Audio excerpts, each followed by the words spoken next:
하나님 말씀 사무엘상 15장 32절에서 35절을 보겠습니다.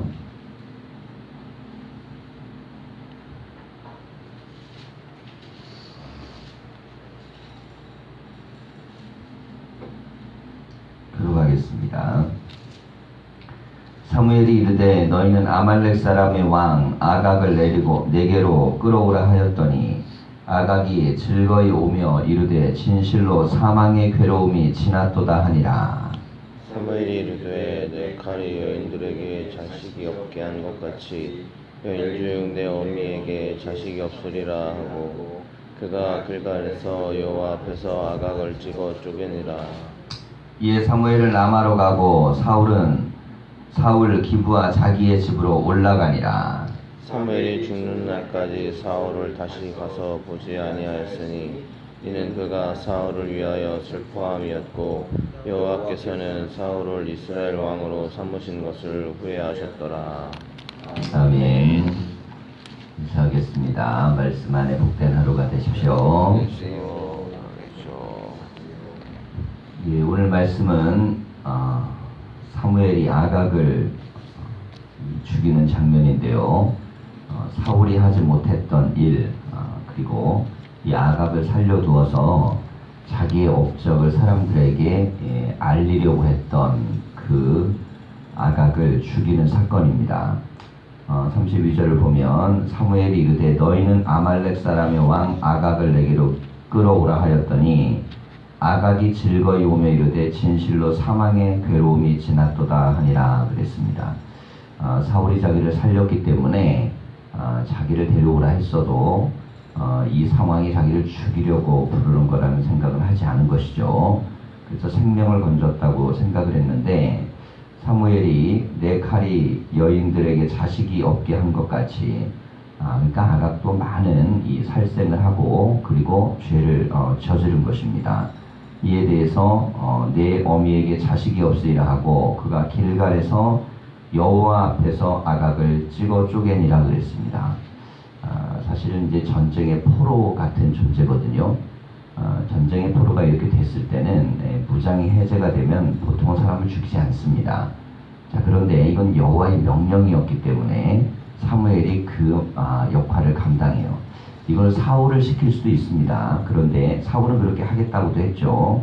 근데 이미 사무엘은 하나님의 뜻이 사울에게서 떠났기 때문에 당신과 나는 이제 별개의 사람이다 이렇게 선언을 한 상태여서 이 사무엘이 직접적으로 아각을 이렇게 처리했습니다.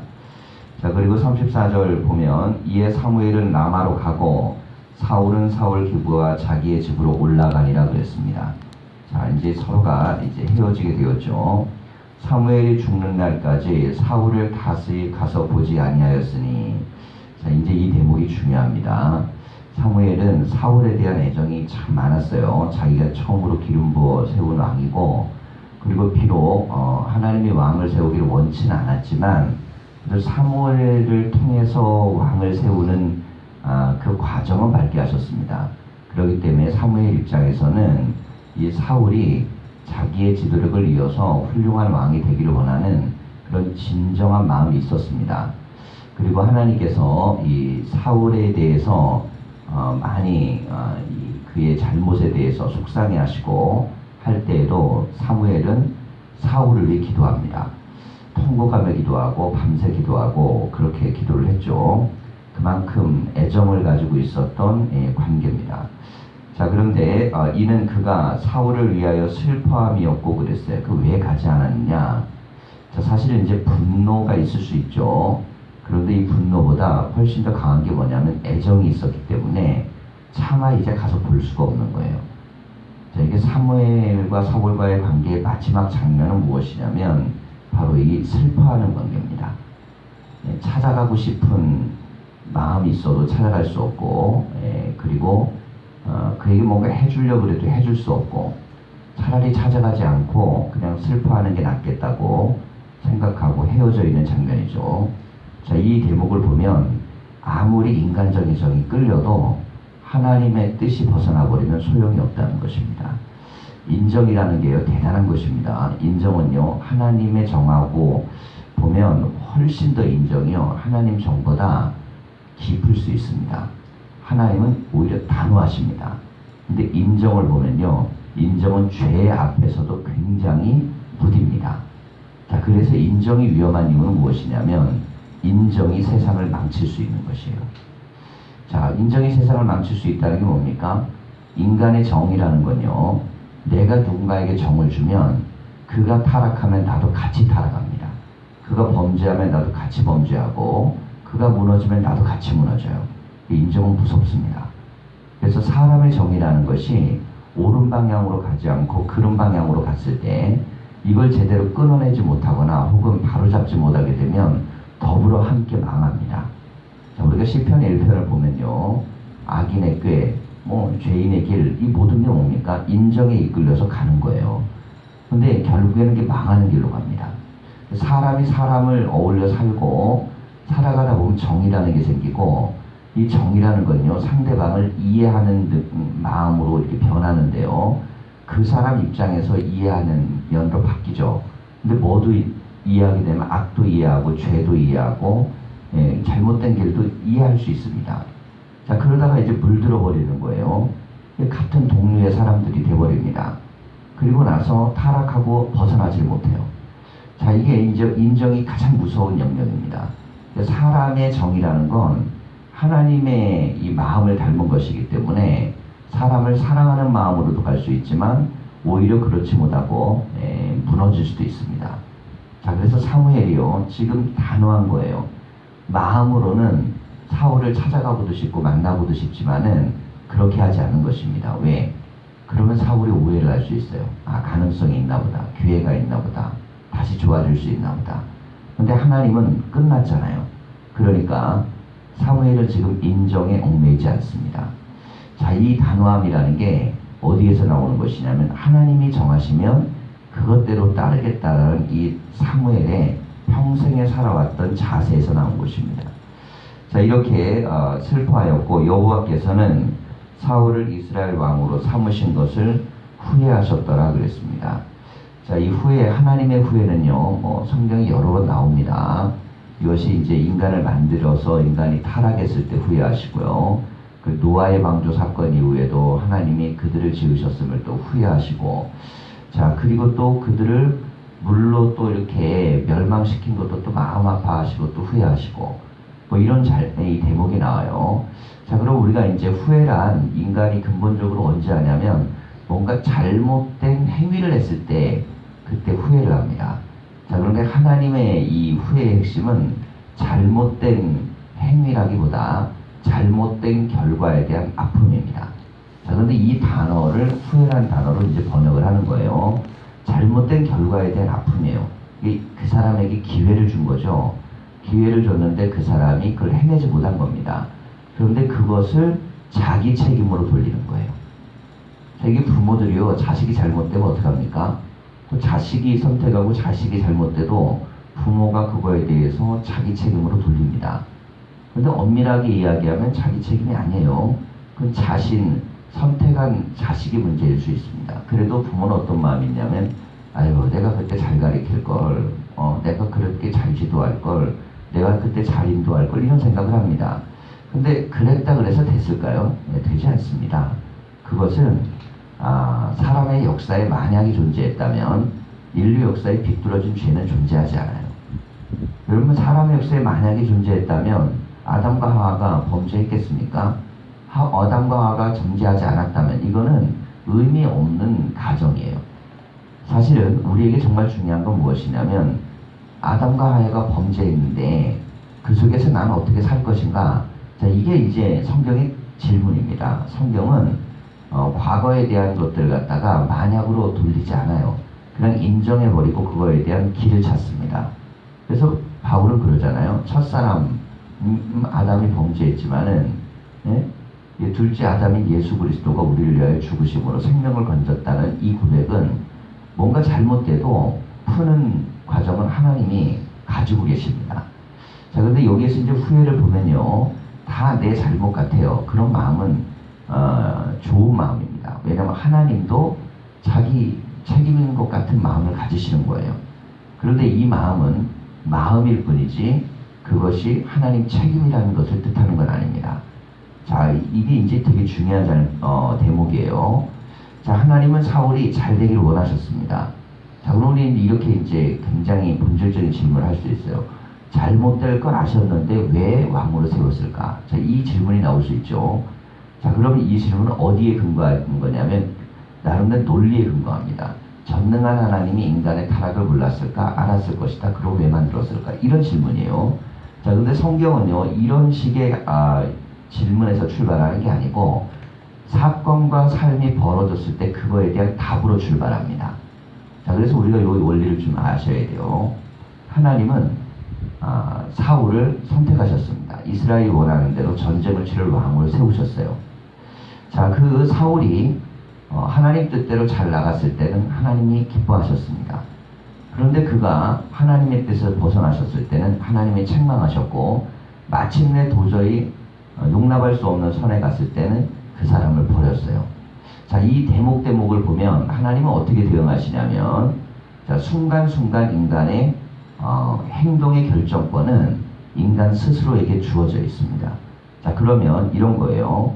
사람이 타락하지 않고 하나님 뜻대로 설 수 있었을까? 사울이 설 수 있는 사람을 하나님이 세우시는 것입니다.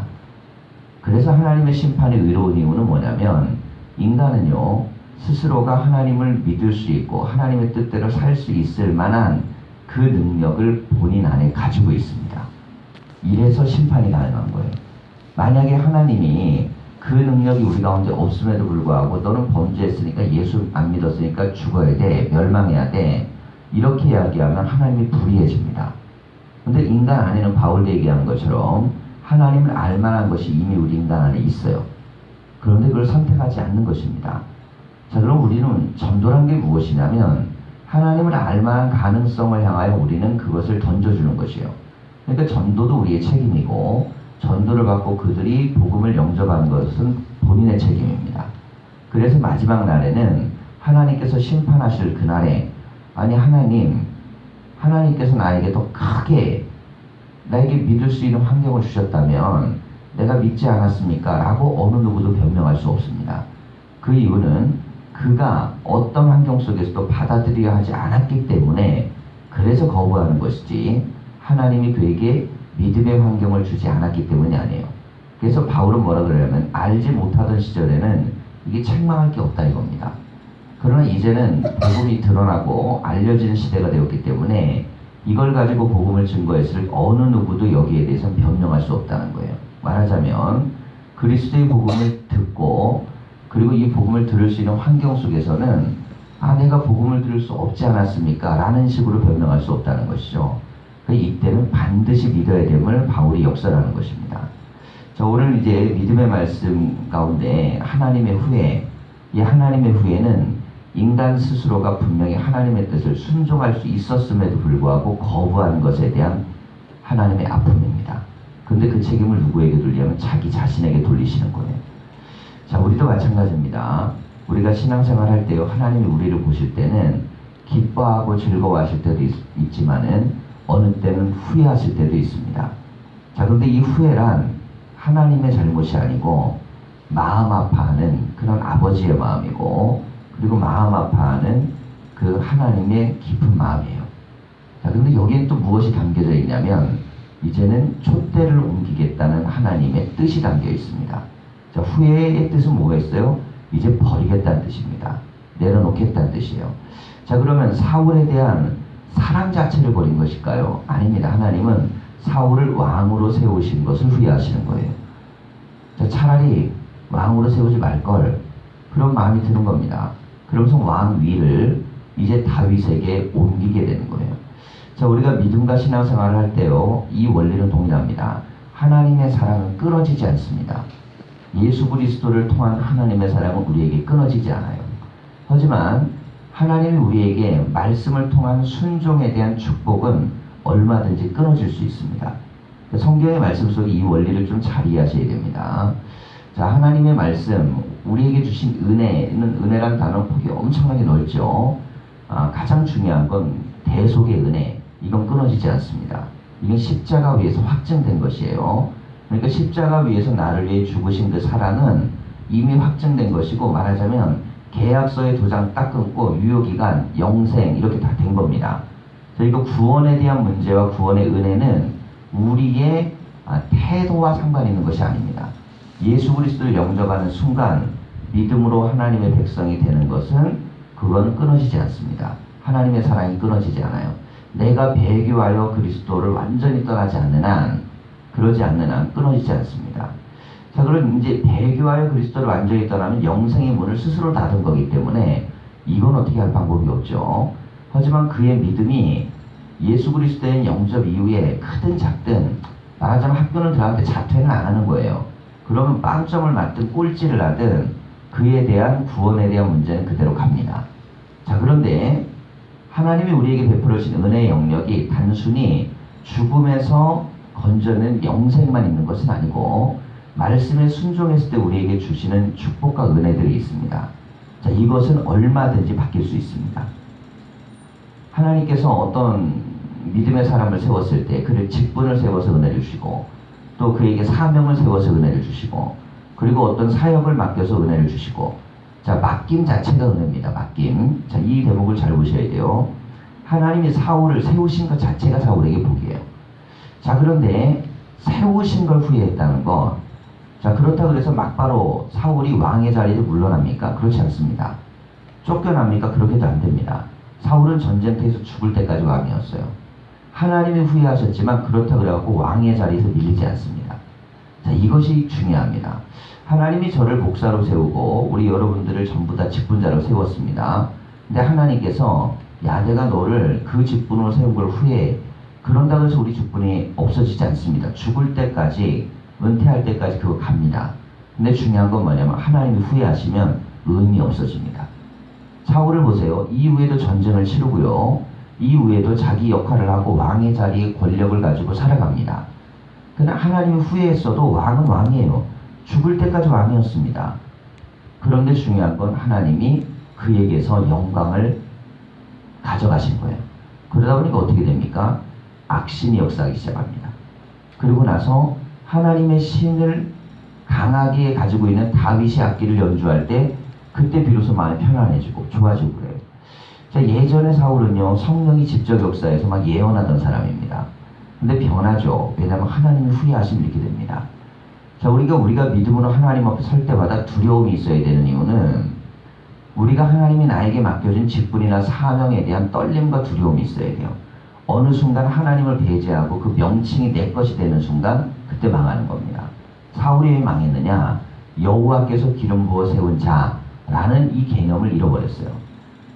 다윗은 사울이 죽을 죄를 질 때도요, 이 개념을 잃지 않습니다. 여호와께서 기름 부은 자, 그를 함부로 하지 마라. 자기 자신을 얘기하는 게 아니라 자기를 죽이려고 하는 자에게조차도 하나님을 가장 중요한 주어로, 그리고 하나님의 행위를 가장 중요한 주체적인 행동으로 잃지 않습니다. 그런데 정작 왕으로 세움받은 사울은 그걸 잊어버려요. 하나님이 나를 세우셨는데 그냥 내가 왕이라는 게 중요합니다. 아, 내가 왕인데. 그건 아무 의미가 없는 것이에요. 하나님이 나를 세우셨다면 내 직분이나 내 사명은 하나님과 관계된 것이 끊어지는 순간 아무 의미가 없습니다. 그건 그냥 호칭에 불과한 것이고, 오히려 그게 나에게 복이 되는 게 아니라 화가 될 수 있습니다. 사울을 보세요. 사울은요, 왕이 됐기 때문에 망한 사람입니다. 그의 가족 자자손손 왕이 돼서 망했어요. 자, 우리가 하나님에게 직분을 받고 사명을 받은 건 우리에게 복이 돼야 됩니다. 그게 은혜가 돼야 돼요. 그렇게 안 되려면 내가 가지고 있는 직분과 사명은 오직 예수 그리스도로 말미암아 하나님께서 나에게 부여주신 은혜라는 것을 절대 잊으면 안 됩니다. 이게 바울이 죽을 때까지 잊지 않았던 가장 중요한 자기 고백이에요. 자, 교회가 왜 무너질까요? 교회는요, 모두가 다 하나님께서 나를 세우실 때 다 선한 마음으로 그걸 받습니다. 뭐 어떤 직분이든, 목사에서 집사든 다 뭐 어떤 직분이든 사명이든 직임이든 그것을 받을 때 악한 사람은 아무도 없어요. 그거 받을 때 악할 정도 되면 그건 정말 악인입니다. 근데 받을 땐 선한데 사람 마음이요, 시간이 지나면 주시는 하나님을 생각한 게 아니라 주어져 있는 것만 생각합니다. 그리고 이것이 곧 하나님을 배제한 나로 해석되기 시작하면 그때부터 그가 하나님의 자리에 올라요. 그리고 나서 그의 일은 악행이 되고 맙니다. 하나님이 기뻐하시는 일이 아니라 하나님과 상관없는 일들을 하기 시작해요. 자, 그렇게 되면 교회는 무너지기 시작합니다.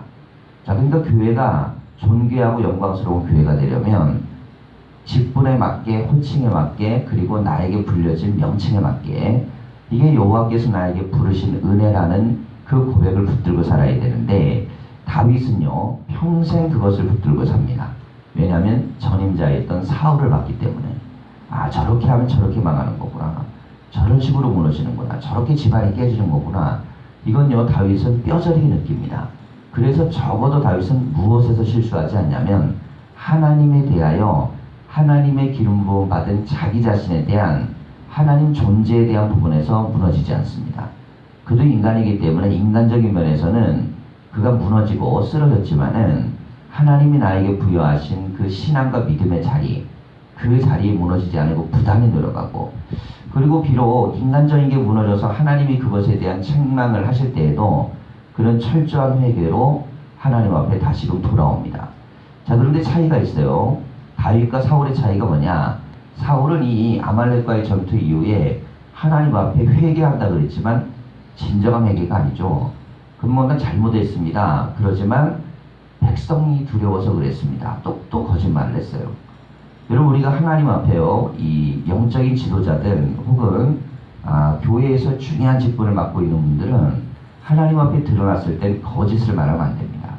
차라리 정직하고 잘못했다 그러고 엎드려야 되는데, 이게 서로 합의를 봅니다. 뭐 제가 새벽에 요즘 많이 말씀드리죠. 교회는 왜 무너지냐? 서로 합의를 봐요. 하나님 말씀 아닌 걸 합의를 봐서 그렇게 살지 않는 걸로 서로 같이 공동체에서 합의를 보고, 그 합의를 본 것들을 가지고 지도력을 행사합니다. 자, 그리고 사람들이 다 그렇게 닮아가게 만들어요. 자, 그런데 바울은 이게 무서운 죄악이라고 그럽니다. 자, 우리가 짓는 죄 중에 가장 무서운 죄는 뭐냐면, 바울은 혹은 예수님도 마찬가지입니다. 예수님은 아주 강력하게 말씀하셨어요. 너희는 선생이 되려고 하지 마라. 가르치는 자가 되려고 하지 마라 그랬어요. 그럼 뭔 뜻이냐면, 가르치려면 말도 행실도 동일해야 된다는 것입니다. 그렇지 않으면 말에 가르치는 것과 행실이 다를 경우 그 행실에 대한 심판을 받게 될 것인데, 그것은 가르치는 자리에 있는 사람이 훨씬 많이 받게 될 거라는 거예요. 자, 그러니까 우리가 직분과 사명을 받은 것은 그만큼의 복도 받은 것이지만 양날의 칼입니다. 이건 우리가 그만큼 무서운 심판의 대상이 되기도 하는 것입니다. 그런데 우리는 좋은 면만 좀 보고 싶잖아요. 그리고 좋은 면만 계속 얘기하고 싶습니다. 근데 성경이 우리에게 주어진 이유가 뭐겠어요? 성경에는 양날의 칼을 다 보여주는 거예요. 하나님의 축복이 어떻게 되는지와 그 축복의 말씀을 떠났을 때 어떻게 무너지는지. 자, 그래서 우리는 늘 주의 말씀 안에 거하고 주의 뜻 안에 거하려는 훈련을 해야 됩니다. 제가 이 목회를 오래 한 건 아니지만요, 교인들의 가정이든 삶을 보면 동일한 원리가 적용됩니다. 하나님의 축복의 길과 은혜의 길, 이 능력의 길로 갈 때와 가지 못할 때는 어김없습니다. 하나님의 말씀에서 떠나가는 순간부터는 아예 다른 길로 가고 있어요. 그런데 모릅니다. 죽어가고 있는 것도 모르고 무너져가고 있는 것도 모릅니다. 그들은 끊임없이 합리화하는 사람들을 모으고, 그리고 그들과 어울리고, 그리고 어떤 소리도 들으려 하지 않습니다. 잘못된 길로 가고 있다고 혹 설교 때 들으면 그 설교자를 미워하게 되고, 그리고 잘못된 길로 가고 있다고 말씀을 듣게 되면 그 말씀은 우리가 다 인간이니까 그럴 수 있지 라고 생각하면서 끊임없이 회피합니다. 그리고 나서 멸망이 내 앞에 오고 심판이 온 후에는 그 다음부터는 하나님에 대한 믿음이 떨어지기 시작해요. 이상한 현상이 나타납니다. 이게 회개하고 변화받고 이렇게 되지 않아요. 절대. 대부분의 경우는요, 자기가 무너지고 쓰러지고 나서는 그때부터는 하나님에 대한 믿음이 사라져버립니다. 자, 그런데 그들의 지도력은 없어지지 않아요. 사울처럼 왕입니다. 여전히 교회에서 직분을 맡고 있고 지도자들이에요. 근데 그들은 어떻게 지도력을 행사하는가? 자기가 무너진 것과 망한 만큼 행사합니다. 자, 사울의 이야기를 보세요. 분명히 사무엘이 예언합니다. 너희 집안은 망할 것이다. 그러면 하나님께 통곡하고 울며 기도하고 계속 회개하고 이렇게 안 해요. 그는 그냥 왕의 몫을 감당합니다. 그리고 하나님의 뜻의 반대편에서 왕에 세운 다윗을 끊임없이 죽이려고 합니다. 자, 인간의 비극이 여기에 있습니다. 자, 우리가 성경을 통해 나를 보고 그 거울을 통해 갖고 우리가 뭐가 오염됐는지 또 빠져나와야 되는지를 알아야 되는 이유가 그거예요. 시간이 지나면서 우리는 어느 순간 그냥 우리의 몸에 젖어들게 돼요. 그리고 나서 사울처럼 되면서 사울처럼 망해갈 수도 있습니다. 우리가 다윗의 이야기만 보지 말고 사울의 이야기를 봐야 되는 이유가 그겁니다. 자, 어렸을 때 교회 학교에서 본과를 가르치면요, 대부분 아주 간략하게 비교적 사울과 다윗을 가르칠 때 사울은 짧게, 다윗은 길게 가리키도록 합니다. 다윗과 요나단의 우정은 굉장히 강하게 가리키고 요나단의 실수는 가르치지 않습니다. 자, 그리고 나서 어느 순간 어른이 돼 사는 동안 내 머릿속에 그런 생각만 가득해요. 자, 그런데 성경을 읽을 줄 알면 우리는 다 들여다봐야 됩니다. 성경 속에 하나님의 뜻에서 벗어나게 되면 어떻게 되는지. 그래서 우리는 늘 말씀 앞에서 돌이킬 수 있는 준비가 돼 있어야 되고, 그리고 방향이 돌이켜지면 이제 하나님 말씀으로 계속 돌아와야 됩니다. 자, 그래서 베델로 돌아가자면 야곱의 말씀은 이스라엘에게 가장 중요한 말씀이에요. 자, 이제 야곱이 세겜에서 그냥 머물러서 인생의 마지막을 여기서는 정말 어쩔 수 없나 보다 하고 무너져 버렸다면 이스라엘 족속은 존재할 수 없습니다. 그가 잘못했고, 그리고 그가 이 지도력을 잘못 행사했고, 하나님의 뜻대로 살지 않고 베델로 올라가지 않았고, 그리고 하나님 앞에 약속했던 11조도 안 드렸고, 하나님과 약속했던 순종도 하지 않고, 그 모든 것을 어긴 것에 대한 원인을 스스로가 깨닫습니다. 그리고 나서 그는 여호와께 돌아가자, 그리고 베델로 올라가자고 이 모든 자녀들을 설득하고 데리고 올라가요. 그리고 나서 역사는 바뀝니다. 자, 신앙의 자리에서 우리가 말씀을 들을 때 턴할 수 있을 때가 은혜고, 교회가 그런 흐름을 타고 있을 때가 축복입니다. 이게 그대로 못 가면 옛날 모습 그대로 가야 되고, 그대로 가면 점점 더 망해가는 것이에요. 교회도요, 교인들도 망해가는 교회, 망해가는 교인이 있고, 그리고 부흥하는 교회, 은혜로운 교회가 있는 거예요. 하나님의 사랑, 이것은 끊어지지 않습니다. 하지만 내가 하나님의 뜻대로 사느냐 아니냐에 대한 그 보상의 문제는 그건 선택과 그리고 우리가 어떻게 사느냐의 결단의 문제입니다. 자, 그래서 우리는요, 그리스도가 우리를 위해 죽으신 그 사랑을 기초로 놓고, 그리고 거기 위에 반석 위에 건물을 지어야 돼요. 하나님의 말씀을 따르며 내 명칭과 호칭과 직분에 맞게 나는 여호와를 위해 그리스도를 위하여 살고 있는가. 자, 그렇게 될 때 하나님은 우리에게 복과 은혜를 회복시키고 만들어 주십니다. 오늘도 거룩한 주일인데 예배 가운데 하나님의 음성이 들려지고 은혜 가운데 있기를 간절히 축원합니다. 기도하겠습니다.